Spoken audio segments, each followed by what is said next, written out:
Hello, my name is Laura Burkhardt, and I am here with Crystal Higgins, and she is going to be enlightening us about marketing for yoga teachers. So why don't we start off with you, Crystal, just telling us a little bit about your background and also your background in the yoga world and your marketing background in the yoga world. Sure, absolutely. Well, first, thanks for having me, Laura. It's such a treat.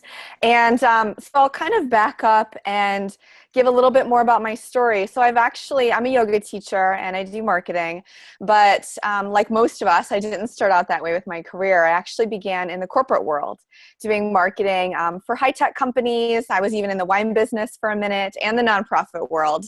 And, always kind of, getting more interested and intrigued in every industry I entered, but it just wasn't my thing quite yet. So I went through some life situations, crisis, if you will, kind of hit the floor and became a yoga teacher, decided I finally wanted to do yoga teacher training. And at that moment, when I came back from my teacher training, it changed me like it does for all of us. And I decided I wanted to figure out a way to do the marketing work, which I think, I'm pretty good at, but do it in the yoga realm. So it was a long journey from there to where I am today. I started inching my way in the yoga field slowly and surely, connecting with teachers as a student. And then I started applying for jobs actually at yoga studios to help them with their marketing. And I started working. So we're in San Francisco. I started working for a big yoga studio group, Yoga Tree. And when I applied for the job, they didn't even really have a full-time position. I kind of convinced them to create a full-time position. There was the need, but it had never really been done at that level by them, even though they were a big yoga studio group. And I worked for them for a few years and learned a lot of really important skill sets and the different pain points of yoga teachers that, I had a lot of marketing knowledge, but I didn't necessarily know as a young teacher myself, all of the pain points. I'm always learning, but it really gave me like my training wheels, so to speak. And during that process, worked with them for a few years, learned a lot really quickly, and always had this desire to work for myself, even before I decided to go in the yoga realm. So, a few years in, I'm starting to work with people on the side, helping them with their marketing in the off hours. And I pulled the plug, and it coincided right at the same time that yoga studio got bought. So it was good timing. And ever since then, it's been a few years now, I help teachers just get more aligned, clear with their marketing. And the way that I do it a little bit differently, in the way that feels really resonant with me, is to be really authentic with your marketing, be embodied with your marketing. So using the principles that we learn as yoga teachers, wellness professionals, pulling that into the marketing, because sometimes there can be this disconnect where we think, the business, it brings up all kinds of issues, right? But there can be this disconnect where people think that they actually have to almost like abandon the way they do things as a yoga teacher if they aren't inclined towards business type things. So my goal is to help people bring this back in kind of a full circle way, so that way they can feel like they're the teacher they want to be when they're sharing emails, when they're on social media, that what they're sharing is inspiring and it's not draining them. Not that it's not work, but so that's kind of the high overview of what I do and why I do it and why I love what I do. And I've got, a roster of several dozen clients that I work with off and on, which is great, and some studios and even some wellness professionals. I work with an acupuncture clinic, a Reiki practitioner. So it's not just yoga, but in that sort of mindfulness, holistic realm is typically where I go. So, yeah. And then why do you think it's so important for yoga teachers to have time and spend interest in marketing? Like, why do you think it's so important for yoga teachers? Sure. Yeah, no, because you can build classes and workshops and even retreats without doing a whole lot of marketing that's beyond the one-to-one, in studio interaction. But I think with deeper marketing, it gives us an opportunity to connect at another level with our students and potentially connect with students that maybe aren't in the same city as you. For instance, I have a teacher who's in Boulder, Colorado. I've literally taken one training with her, but I get her emails about every other week, and I still get so much potency from them. And I know someday I'm going to do another training with her. So her teachings influence me almost just as much as the teachings of the people that are, in front of me face to face. So that's one example of just, I think, how marketing can really help people connect in the realms that are not face to face. We're in the digital world, and we're on Facebook all the time, and Instagram and Snapchat, whatever it is, right? So with marketing, there's an opportunity to put something in there that takes us to another level. We're already looking for it there. That's the thing. So, there's a lot of ways to do marketing on social media, and we can get into that. But that's one of the things, is you can really almost connect with your students, not in the exact same way as in the classroom, but you can provide a teaching that helps them drop into that same kind of space, if that makes sense. No, that totally makes sense. And then also as teachers, if we want to expand our horizons and maybe travel, but stay connected to students, like I mentioned with my teacher, or maybe you don't want to teach in the studio all the time or do, physical events, and you want to provide some way to connect with people in a way that's just as meaningful. You can't really do that without having, marketing in some way, whether it's an email list that you send out regularly or some sort of connection. So it's almost like it's expected in today's day and age. Not that you couldn't get away with not doing it, but it's just an opportunity, an invitation to go deeper, like in the practice. Yeah, definitely. So when teachers seek you out, why do they normally seek you out, and what is their biggest struggle?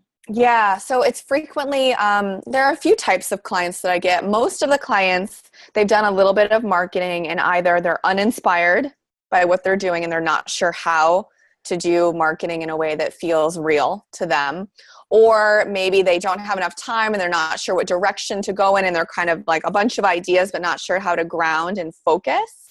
So those are the kind of two biggest ones. And even some newer teachers who want to, dig in deep and learn like the skills to get started right away in a way that's authentic. So I would say, yeah, those three kind of buckets.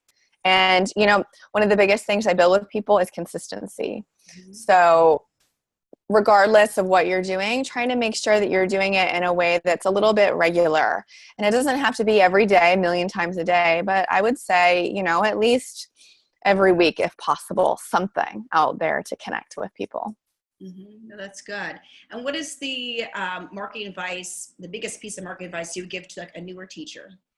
Yeah. So, I was actually, it's funny that you asked that. Whenever I meet with a new client, whether they've been in the business for a while or if they're a newer teacher, one of the things that I say, and sometimes we don't do this actually as teachers, we just jump in and we don't take this time, but it's to really think about who your core student is. And sometimes that might take a minute.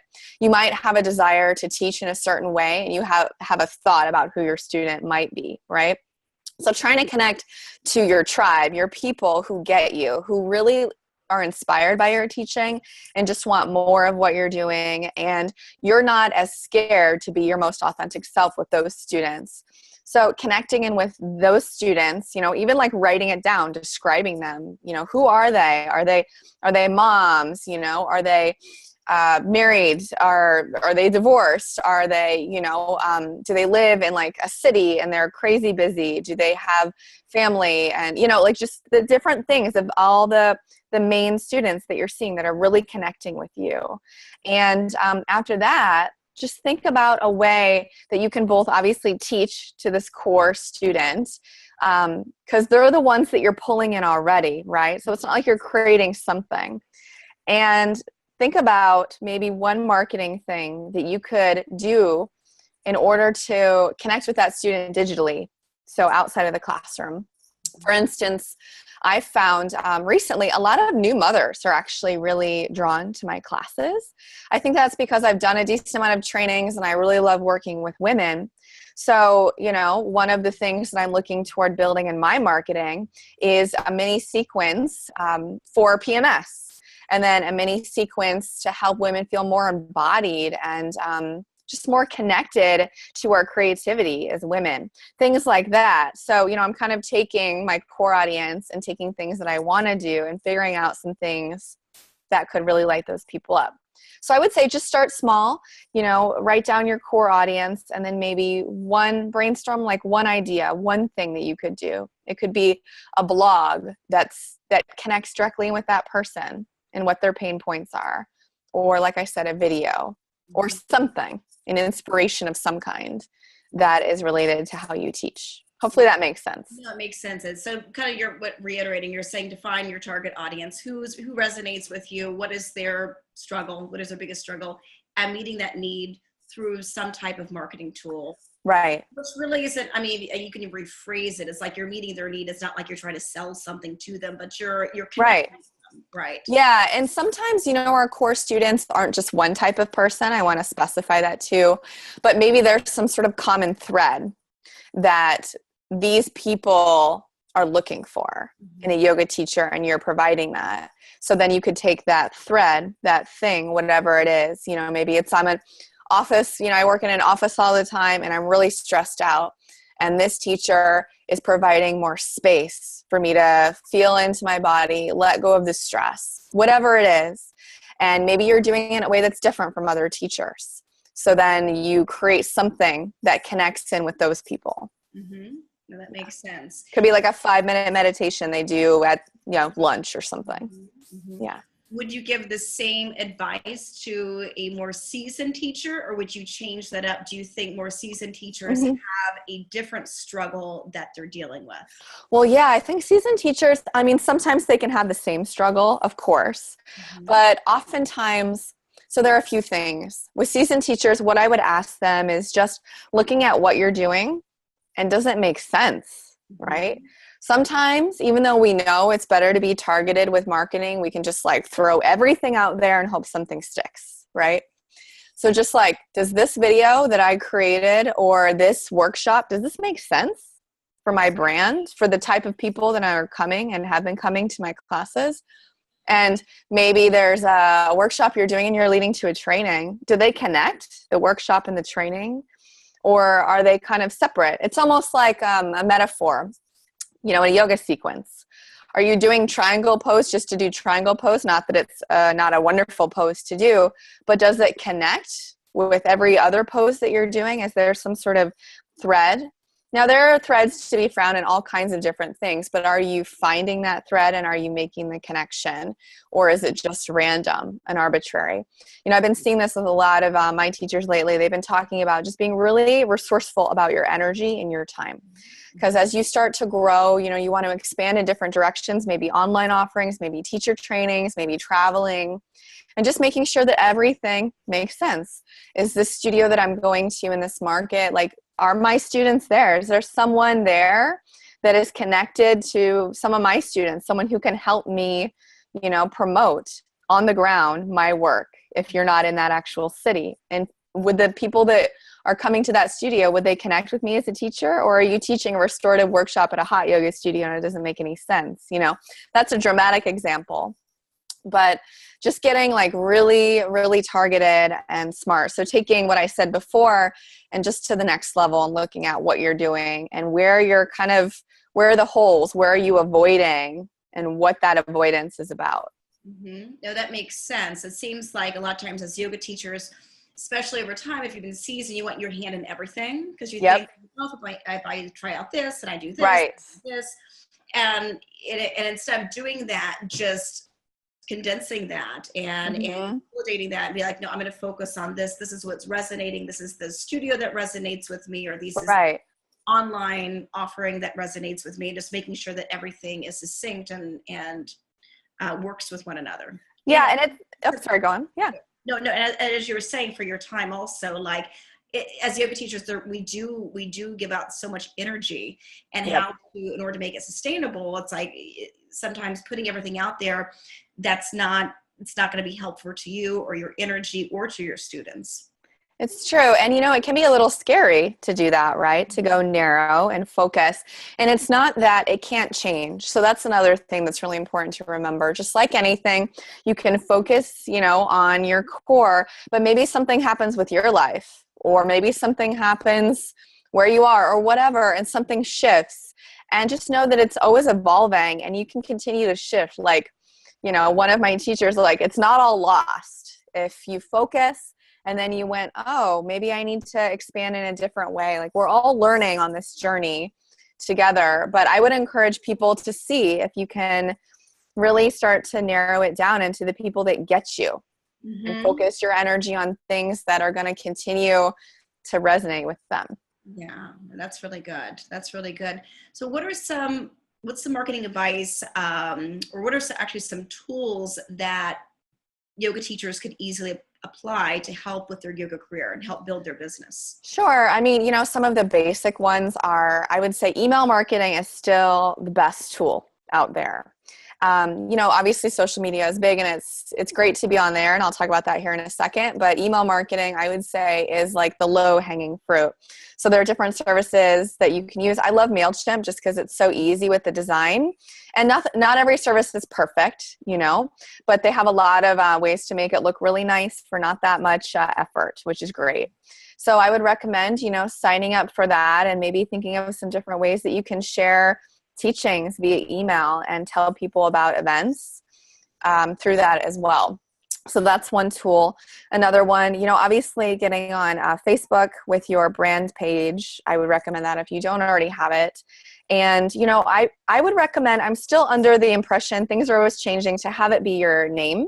Because when you think about students, they're searching for your name. They're not searching for some brand that you've created. Maybe at some point down the road, you could do that as another topic to discuss, but just keep it simple with your name. And also, on Instagram, make sure that that's your name. And just simple things like for doing marketing, like I was saying before, consistency is key. So thinking about what you could share, brainstorming ideas. And then if you have a day where you're like, okay, on Tuesdays in the afternoon for an hour, I've got this chunk of time where I can do some marketing. Maybe just jot down all the ideas and start to create those things. And you can even, schedule them in advance if you haven't already heard about that on Facebook. And on Instagram, there's this tool called Iconosquare, which is really nice to help schedule in advance the posts, so you don't always have to do them on your phone. But I do recommend real-time posting too, of course, when something is just, you're feeling it and you want to share it. But maybe for those longer term ideas that you're building, scheduling in advance is a good idea, just in case you're too busy that week, but you still want to get it out there. There are lots of other tools that you can use. I know there are all these things to help grow your followers and grow your base, and those things are all good and well, and I'm not going to not recommend those. But I would say most important is to get out there, tell people you're out there, maybe start following the yoga studios where you teach at and start following their students on Instagram, for instance. But start there, and then maybe in another chat, or you can kind of connect with me more to learn to how to build it even deeper. But, just getting there and really connecting in a real way instead of a fake way, I think is the best way to start. A real way more in person, or a real way more being authentic with your messaging? Well, authentic with your messaging, but more I'm talking about to build your followers, because there's all those programs like Build Your Followers. Not that those are not amazing things, right. But to start first, I think, be authentic, start to follow on Instagram specifically the studios where you teach, and then the people that follow those studios, and you're going to start to get some of your students that way. And then just start sharing authentic things. And then step 2 after that is to maybe start to enlist some help with some tools that are good ones out there to grow your base. Mm-hmm. But, I do believe first in building something that's strong before getting a crazy following of people who are in another country that you don't even know. Right. Oh, that's very true. That's very true. And so you think these are the most essential tools that teachers should use as a foundation, period. And then what you think those are going to be the most essential ones that are actually going to grow their business as well? So I would say those are the essential tools. Mm-hmm. And then to continue to grow their business, I would say, you can start to dive into some other things like Google Analytics, eventually thinking forward, and doing little ad campaigns. You can take a look, and this is more detail maybe than makes sense here, but, thinking about AdWords campaigns on Google, and you could basically target them and tailor them to your specific niche as a teacher. and start to get those set up, even $1 a day, experimenting with some different keywords and things in your area. And also that's great for online video in particular, or trainings. You know, people are looking for online video and trainings online, almost even more so than classes. And other than that, I would say, the Akano Square, Facebook, email marketing, and then long-term other tools that you can use to help grow. You know, video editing software, if you have an interest in doing video, can be really good to invest in. You know, your computer, if you have an Apple, has the iMovie built right in. That's a really easy tool. There are some other good ones, but that's a great one to start. And I would say that those are the core. And other than that, it's really depends on what people's goals are and where they want to go with their marketing. Well, thank you, Crystal. Anything else you want to add and about marketing, yoga? Yeah. So there's one other thing. Often in marketing, I was saying this a little bit at the beginning of our chat, we can get a little in our heads and a little bit ungrounded with it, especially if it's not your skill set or your expertise, like a lot of yoga teachers struggle. So one thing that I would really recommend is to get in your physical practice, even if you're teaching all the time, even if you're exhausted. Do a few asanas, a few yoga poses. Maybe it's 3 to 5 poses, the poses that help you feel the most embodied, and it could even be child's pose, down dog, make it simple. It doesn't have to be complicated. But before you do business stuff, I cannot encourage this enough. Like, get in your body, feel the breath, and then come to the work. And that's going to help you be more creative, more inspiring, and more connected to what we're teaching. Mm-hmm. Yeah. That's great advice. And do you recommend for some teachers, I know some teachers are comfortable with marketing, some aren't. Do you recommend that some teachers seek people out like yourself?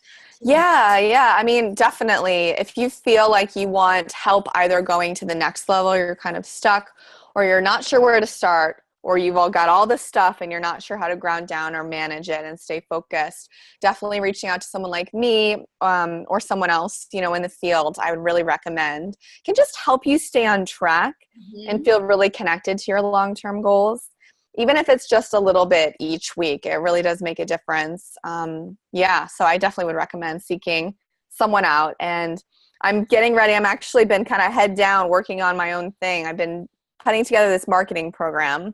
So it's going to be like 10 days to help people go deeper, similar to what we were talking about today, but dig in just a little bit more, even around your triggers, the things that excite you, the things that frighten you, the things that you hate about business and marketing, how to work through those things and come up with a way to be authentic and real and sustainable with your marketing. So that's, I'm really excited. That's going to come out this summer. And people can learn all about it on my website. So, and what is your website? Yes, it's crystalmariehiggins.com. So when you go to my website right now, there's just a little banner at the top where you can just get on the sort of sign up list to hear about the program when it launches. And when I do launch it, I will be offering a special kind of discounted savings to the people that sign up on the pre-list. So it's going to be really accessible, not expensive at all, 10 days, similar to what I do with clients when I work with them at the very beginning of a relationship. And even if you're an experienced teacher, or even if you're a client of mine, like, you're going to get something out of it. There's going to be takeaways, and you'll feel a little bit more aligned, embodied, and refreshed in your marketing regardless. All right. Well, thank you so much. Yeah, thanks, Laura. You coming and being here and joining us. And thank you for letting us know how we can continue to connect with you. Yeah. So the most important thing to remember too, we say this in yoga practice, is all this stuff is not outside of you. Someone like me might be able to help you in different ways that you couldn't see, but we've all got these tools. We're already marketing ourselves. Marketing gets a bad rap, but it's just removing the barriers between you and the student. So if you do it that way and try to do it in an authentic way, like, you got it. Awesome. Well, thank you so much, Crystal. I appreciate your insight. Yeah, thank you, Laura. Thank you. And I'm sure we'll be seeing you soon, all of us. Yeah, awesome. Have a great day, everyone. Thank you. Bye. Bye.